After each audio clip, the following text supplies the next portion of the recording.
members of the press. Thank you for coming at a very short notice.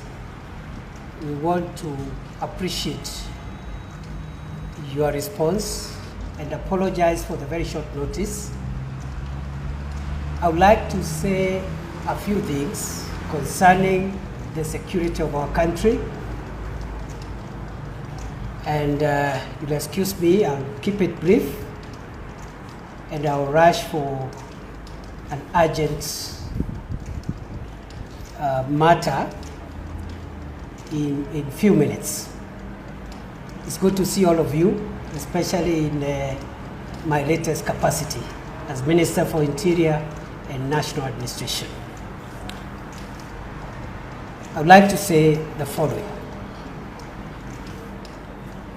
I take this opportunity on behalf of the government of Kenya to assure all Kenyans and all persons who are lawfully residing in our country that our nation remains safe.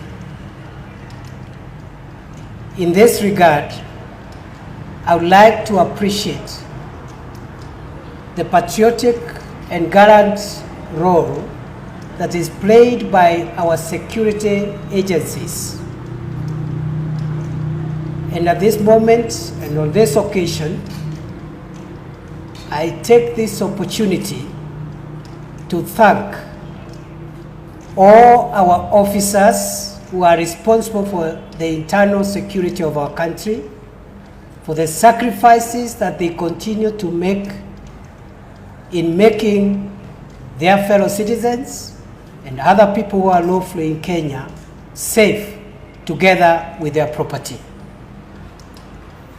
The overwhelming majority of our officers continue to serve this nation under very difficult circumstances. In the process, we have lost officers in the line of duty. I take this opportunity to tell our officers that the government recognizes the sacrifices that they continue to make. And it is the position of government that no amount of financial or any other form of compensation can reward the patriotic input and sacrifice that our officers continue to make. Many of them continue to protect our people in very hostile and risky situations. And as I have said, as a result, we have lost officers, others have been injured in the line of duty. I reiterate the commitment of the government to defend and protect our officers who are lawfully engaged in their duties,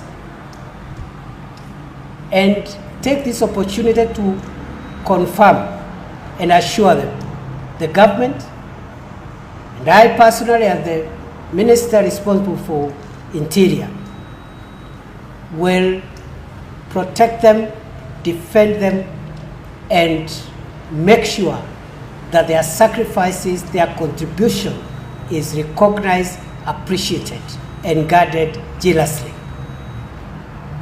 As much as I have said that no amount of compensation can reward our officers enough, I take this opportunity also to inform our officers and the country at large that shortly the government will initiate a process of engagement with a view to relooking at the terms and conditions that our officers serve under, taking cognizance of the fact that for a very long time now, going into nearly 10 years, the terms and conditions upon which our officers in the displayed forces serve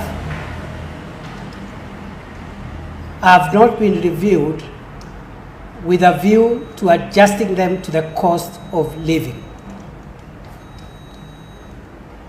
This review will include all the officers within the ambit of this ministry.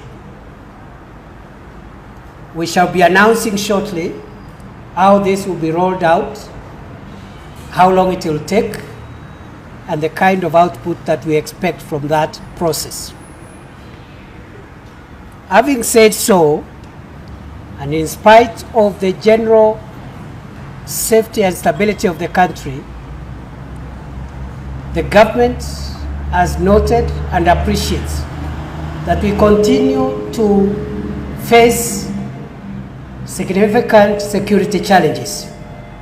This afternoon, I want to note 3 priority challenges that the government is addressing at the moment with a view to ensuring that we enhance the security of our country and make sure every part of Kenya is safe for everyone. First, although the last few years we have not had cases of terrorism, the government remains seized of the existential threat that terrorism poses to our country. In this regard, we continue to be on high alert to ensure that we deter, we thwart, we preempt and neutralize any planned terrorist attacks in our country, to ensure that the stability we have enjoyed in the last few years continues. I will not be speaking to the operational issues because that is not my mandate, and neither is it desirable that we speak about operational issues now. Suffices to say that the government remains alert, vigilant, and engaged to ensure that the horrors of terrorism that have hurt our country previously do not visit us. We want to assure Kenyans that the country is safe and free from terrorism. We will continue getting engaged, and we want to warn those who think they can plan to hurt our country. We will go for them before they come to us. We will go for them before they come to us. Secondly, in the recent weeks, there have been reported incidents of bandit attacks in many parts of the northern part of our country. Recently, His Excellency the President addressed the issue of banditry, particularly in the counties of the north, during his visit a few days ago in Turkana and Samburu. It is the position of government to follow up on the policy directives and the commitments made by His Excellency the President to ensure that we rid our country from a gang of a few citizens who think that they have the wherewithal to dare and even try to hold fellow citizens at ransom. We are rolling out an unprecedented response against criminals, and we are going to go to their hideouts. We will look for the criminals and do to them what the law says we do to criminals, in accordance with the law of our country and all other applicable international laws. Banditry has assumed not just an economic dimension, but it continues to take new dimensions, and increasingly it is appearing that what is happening in the northern part of this country would very easily constitute crimes against humanity. Therefore, the government is deploying multifaceted, multi-pronged, multi-agency response to the challenge and the problem of banditry. We have information where they have been retreating to. We know the challenges that have been associated in the past in getting to them. We want to make it clear as government that we are coming to dismantle not only the criminals themselves, but also to bring down the entire chain that has been the cattle or livestock rustling industry, from the financiers, the spiritual supporters, the criminals, the benefactors, and those who purchase livestock stolen from fellow Kenyans. In the last few weeks, these marauding gangs of few citizens have dared the government of the Republic of Kenya. And the message they have been trying to send has reached us. We have heard them. These criminals want us to believe that they have the wherewithal, the sophistication, and the endurance to withstand the lawful response of the government on crime, especially organized crimes and crimes bordering on crimes against humanity. We are coming for you, effective immediately, and the response will be sustained until we set free our country from the fangs of bandits, criminals, murderers, and profiteers of bloodshed. The less I say of this matter, the better. Finally, we have witnessed increasing criminal activity within the city of Nairobi. A small group of criminals armed with knives and other weapons is terrorizing the citizens of this city, as well as a few other urban centers. Those boys who have dared the government and want to tell us that they can take over the city and make it a city of crime, we have also heard you, and therefore we are coming, effective immediately. We have taken measures already, as I have said, with regard to counter-terrorism. We have started taking measures already, which we cannot announce, on the response to bandits and banditry. And we have taken measures to deal with the emerging crime trend in Nairobi. In this regard, the leadership and the command of the police has changed the command of the Nairobi City police deployment, effective immediately. The National Police Service also has put in place again a multi-agency,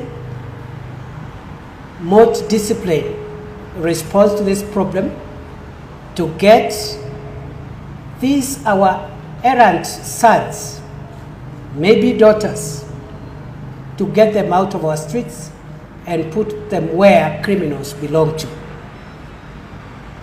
Therefore, and finally, I once again reiterate the commitment of the government of Kenya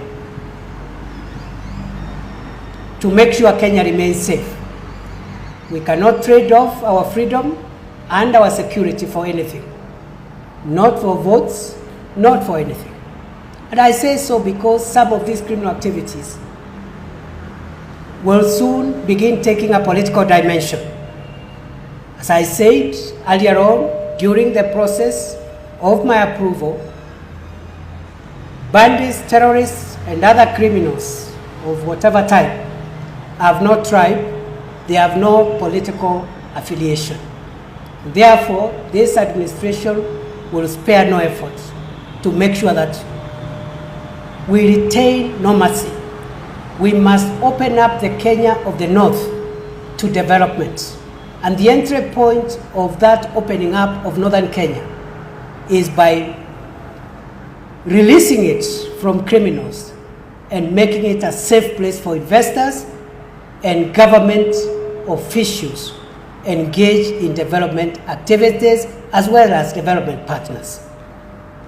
Therefore, I want to assure the country we remain seized of this matter, and I want to assure our officers who are in charge of the various formations related to internal security.